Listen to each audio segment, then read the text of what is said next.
that you want it. Never doubt the king. Good morning mga kalapatids. Bali, start na tayo ng Season 2 ng Alegre One Loop Race. Ngayon, nagpapalakas tayo ng mga ibon. Ang date ngayon is October 16, 2025. Ongoing yung pagpapalakas natin ng ibon kasi ang target date natin na makapag-start tayo ng training is November 1, 2025. Mag-start na tayo ng road training.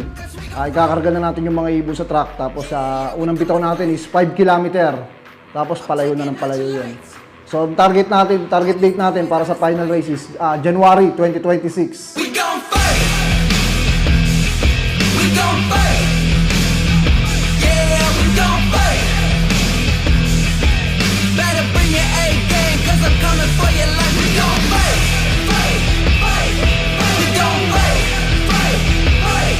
We about to fight. Fight, fight, fight. I got fire in my veins, I can do this all night. We gon' fight. Ngayon, andito tayo. Papakita ko sa inyo yung update at saka yung mga itsura na ng ibon. Sa mga nagtatanong naman, para sa Season 3, next year, ang tanggapan natin is March 1, 2026. So, dapat mag-breed kayo ng mga January. January that nakapagsalang na kayo or December makapagsalang na kayo para pagdating ng March, may edad na yung ibon nyo, mas malakas na sila. Bakunahan nyo rin ang PMB vaccine para mas okay. Para pagdating dito, booster na lang yung ibang bakuna namin. Cause we gon' fight. Yeah, we gonna fight. I'm taking out your lights. I just do it out of spite. We gon' fight. We gon' fight. Yeah, we gon' fight. Better bring your A game, cause I'm coming for your life. We gon' fight.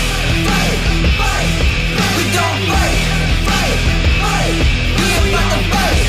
Fight, fight, fight. I got fire in my veins, I can do this all night. We gon' fight. Bali, meron tayong total of 7,862 birds na magko-compete ngayong Season 2. Ready tayo, November 1, abangan nyo. Start tayo ng road training. On the glade, where I came, I broke out at the chains. That was time I go insane. I got fight in my heart. Abangan natin kung sino yung magcha-champion. Good luck sa lahat ng kasali, sa lahat ng participant na sumali dito sa amin. Good luck sa inyong lahat. Abangan natin kung sino yung magiging champion ng Season 2 ng Alegre One Loop Race.